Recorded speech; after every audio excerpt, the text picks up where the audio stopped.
Hello! In this video I will show you how to quickly learn different types of chords from basic chord shapes. If you haven't already learnt the 5 basic chord shapes, which are C, A, G, E and D, I have another video showing you how to easily learn these shapes with tips on how to change from one chord to another efficiently. I'll add a link to that video in the description. To generate the different chord types, we're going to be using the basic chord shapes A, D and E. So the following ideas do not actually work with the C and the G chord shapes. The chord shapes A, D and E are actually the same chord voicing, which you will understand if you've purchased any of my guitar video courses.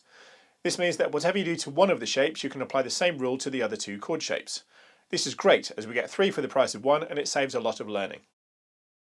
If you compare an A major chord to an A minor chord, all the fingers have changed position, but only actually one note has changed. The note closest to the floor has gone from fret 2 to fret 1, so the note closest to the floor has gone back 1 fret.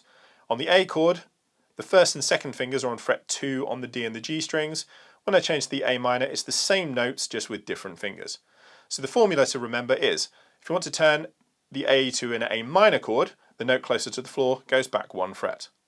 We can then apply this to a D chord. So if I play the D, there's the major. If I take the note closest to the floor and move it back 1 fret, we have D minor.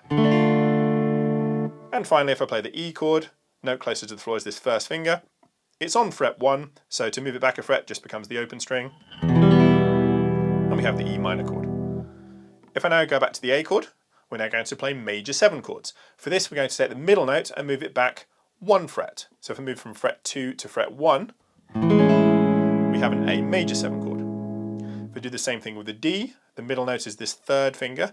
So I'm going to move that back to fret 2 and then rearrange my fingers. Looks a bit like an open A chord on the wrong strings, but it's a D with the middle one back 1 fret. We get a D major 7 chord. And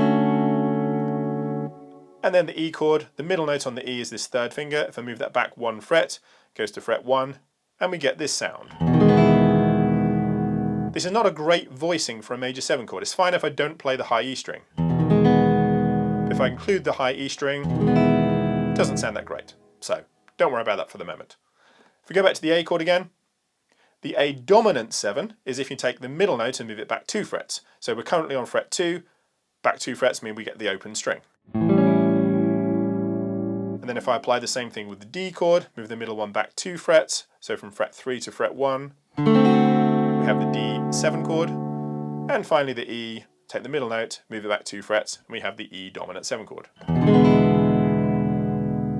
So we now have 4 different chord sounds. Major is happy, minor is sad, major 7 is summery and chilled, dominant 7 is bluesy.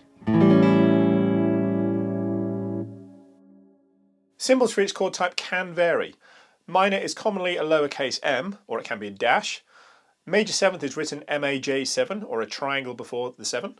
Dominant 7th chords have no symbol, so A followed by just a 7 is an A dominant 7th chord. Anytime you come across a new type of chord, analyse the chord and find a rule to apply to the other 2 chord shapes. Examples would be a sus4, move the note closer to the floor up 1 fret, and a sus2, which would move the note closer to the floor back 2 frets. So I hope you enjoyed this video and you can see the power of analysing what you are playing. If you did enjoy this video, please give it a like and hit that subscribe button so you don't miss out on future videos. Hit the bell too if you want to be notified when I upload new videos. Bye for now.